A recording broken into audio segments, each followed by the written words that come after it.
ചക്ക സീസൺ എന്ന് വിചാരിക്കാം, ചക്ക കഴിക്കാതെ പറ്റത്തില്ല.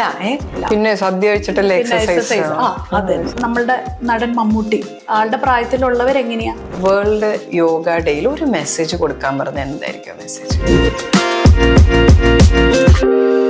യോഗയെ കുറിച്ച് എല്ലാവരും സംസാരിക്കുന്നത് ഈ യോഗ ഡേ വരുന്ന സമയമാണ്. പത്രത്തിന്റെ ഫ്രണ്ടില് നമ്മള് പ്രധാനമന്ത്രി മുതലുള്ളവർ നിൽക്കുന്നു, MP-മാര് നിൽക്കുന്നു, ആ ഒരു പോസിൽ നിൽക്കാൻ ശ്രമിക്കുന്നു, അതിനെക്കുറിച്ചുള്ള ട്രോളുകൾ വരുന്നു. ശരിക്കും ഈ വേൾഡ് യോഗ ഡേയിൽ ഒരു മെസ്സേജ് കൊടുക്കാൻ പറഞ്ഞ എന്തായിരിക്കും മെസ്സേജ്? യോഗ ഡേ എന്നുള്ള ഒരു റിമൈൻഡർ കൊടുക്കുന്നത് എന്തായാലും നല്ലത് തന്നെയാണ്. കാരണം വെച്ചാൽ ആ ഒരു ജൂൺ 21 ഏറ്റവും നീളം കൂടിയ longest day of the year ആണ് ജൂൺ 21 അത് തെരഞ്ഞെടുക്കപ്പെട്ടത്.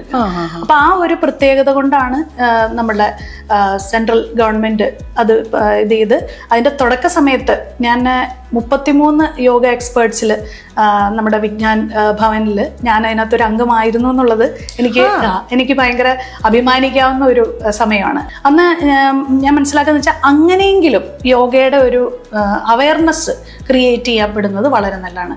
ഈ ഒരു അവയർനെസ്സിലൂടെ ഞാൻ പറയുകയാണെങ്കിൽ എല്ലാ വ്യക്തികളും നമ്മൾ ദിവസവും നമ്മൾ പല്ല് തേക്കുന്ന പോലെ ഒരു എക്സസൈസ് ഫോം ആക്കി യോഗയെ നമ്മൾ കൊണ്ടുപോകണം. അതായത് ഒരു പട്ടി അല്ലെങ്കിൽ പൂച്ച അല്ലെങ്കിൽ ഏത് മൃഗങ്ങളും ഒന്ന് സ്ട്രെച്ച് ചെയ്യുന്നത് കണ്ടിട്ടുണ്ടോ?